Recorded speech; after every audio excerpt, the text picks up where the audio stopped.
Hoy Diego Santilli, el hombre que comenzó en política con Menem en la década del 90, que tuvo un recorrido que lo fue llevando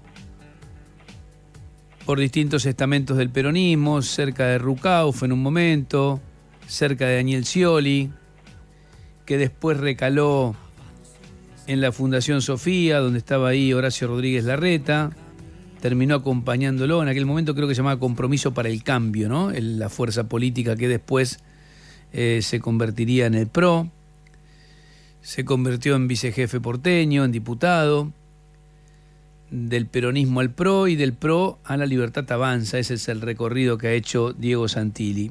Ayer, con cierta malicia, Carlos Pañi decía que, teniendo como referencia a Dorni, que ha tenido que dejar la jefatura de gabinete por los gastos excesivos, fundamentalmente la compra de un departamento y de una casa en un country en Indiocuá, que esto es totalmente menor al lado de las explicaciones que debería dar Santilli o las que debería dar Ritondo sobre su patrimonio. Pero quizás no tengan que hacerlo justamente por eso, porque pertenecen a lo que se denomina la casta política, con más amabilidad los políticos profesionales que se van reciclando y van logrando que los cuestionamientos hacia sus historias políticas no sean tan severos, ¿no? En algún momento habría que preguntarse, ¿no?, qué pasa con estos dirigentes de pronto que empiezan defendiendo algunas ideas que después van abandonando y terminan defendiendo exactamente las contrarias, ¿no?, sin solución de continuidad. En pocos años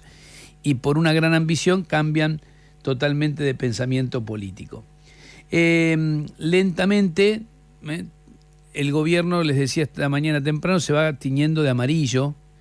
Empieza a construirse en el gobierno de Milei algo que muchos dicen es el macrismo sin Macri, porque tenés cantidad de áreas que están manejadas por dirigentes que han pasado por la escudería de Mauricio Macri. Yo diría que están casi todos menos Macri.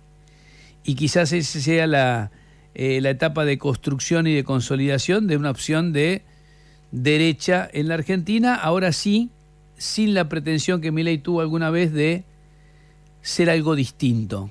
¿Cómo ser algo distinto cuando tu gobierno lo integra en la jefatura de gabinete Diego Santilli, en economía Luis Toto Caputo, Sturzenegger, en seguridad Monteoliva, pero estuvo Patricia Bullrich, Maíquez en el área de justicia, etcétera, etcétera? Es decir, toda gente de la vieja política, si querés, y además ligados todos a lo que fue o lo que se puede llamar como macrismo.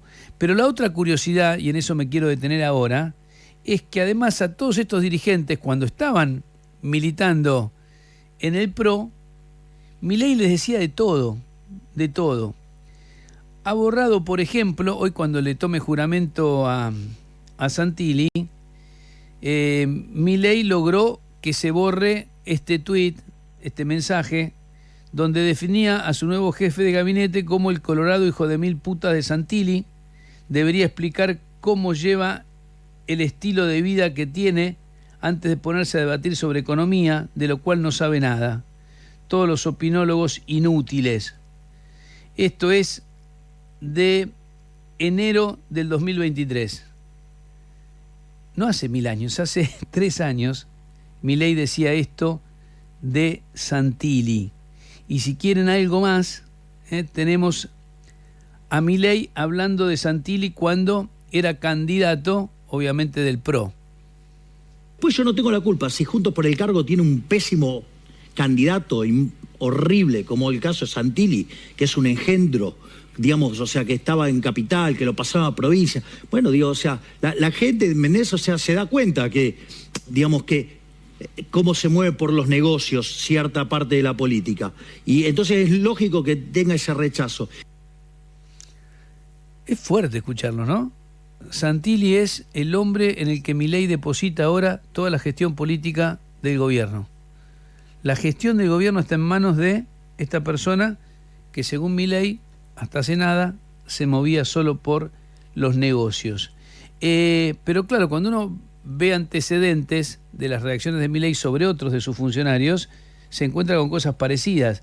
Milei le decía esto a Luis Toto Caputo, que ahora es el genio de la economía.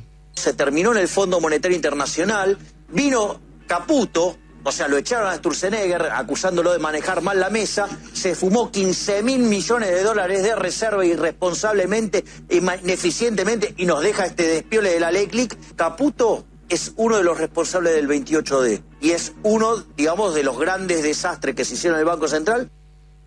Bueno, imagínense si esto se lo tenés que explicar, no sé, a alguien que viene, no sé, a un turista suizo. Se ha cansado de elogiar a Sturzenegger, Milei. Es el ministro modernizador, es el hombre que está haciendo las grandes reformas, los grandes recortes. Sin embargo, decía esto sobre él y Caputo hace nada. Parte del acuerdo del fondo se lo patinaron en el Banco Central para salvar a quienes financiaron, los que quisieron no ocultar el desastre del 28 de diciembre del 2017. Hacen una conferencia de prensa en la que está Federico Sturzenegger, presidente del Banco Central, Marcos Peña, el Toto Caputo, ministro de Finanzas, y Nicolás Dujovne, ministro de Economía. Y frente a la política monetaria que estaba llevando a cabo el Banco Central, deciden avanzar sobre la independencia del Banco Central y modificarle las metas. Cuando viene la corrida, el Banco Central trata de bancar los trapos, Argentina se queda sin financiamiento y Argentina entonces consigue el financiamiento de BlackRock, de PIMCO y de Templeton. Y salen a decir, no, vieron que no pasó nada, conseguimos el financiamiento. Pero, digamos, obviamente, después había que salir.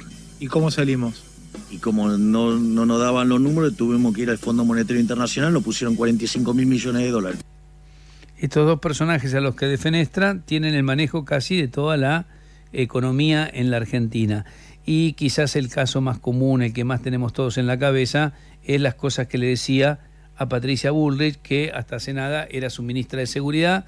Sigue siendo una referencia fundamental, porque Patricia sí saltó. Patricia es una de las que sí se afilió a la Libertad Avanza, a pesar de que hace su juego, ¿no? Es la gran responsable de darle el toque final a Adorni cuando avisó, miren que Adorni lo echa el Senado, o lo echan ustedes el fin de semana pasado, o el Senado lo termina eyectando. ¿Qué decía Milei de Bullrich?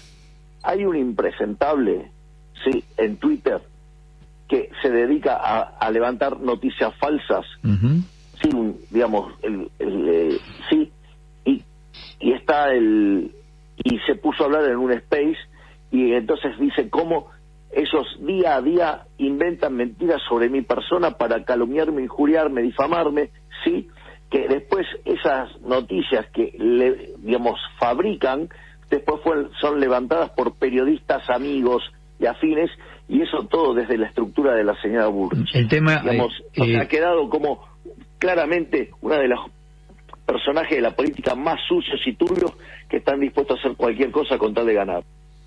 A ver, después vino lo de Montonera, tira bomba, pero me quiero quedar con este solo, no hace falta. Tenemos 10.000 de Bullrich. El personaje más turbio y oscuro de la política argentina es su aliada principal.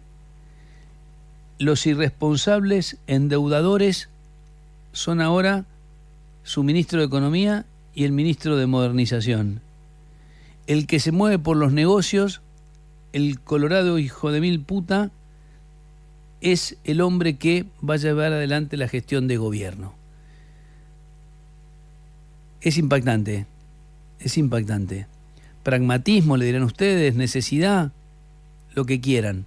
Pero así está conformado la nueva etapa, la nueva etapa del gobierno de Javier Milei, que en algún momento le ofreció a los argentinos, y muchos le creyeron, que llegaba al poder para luchar contra la casta porque él era distinto.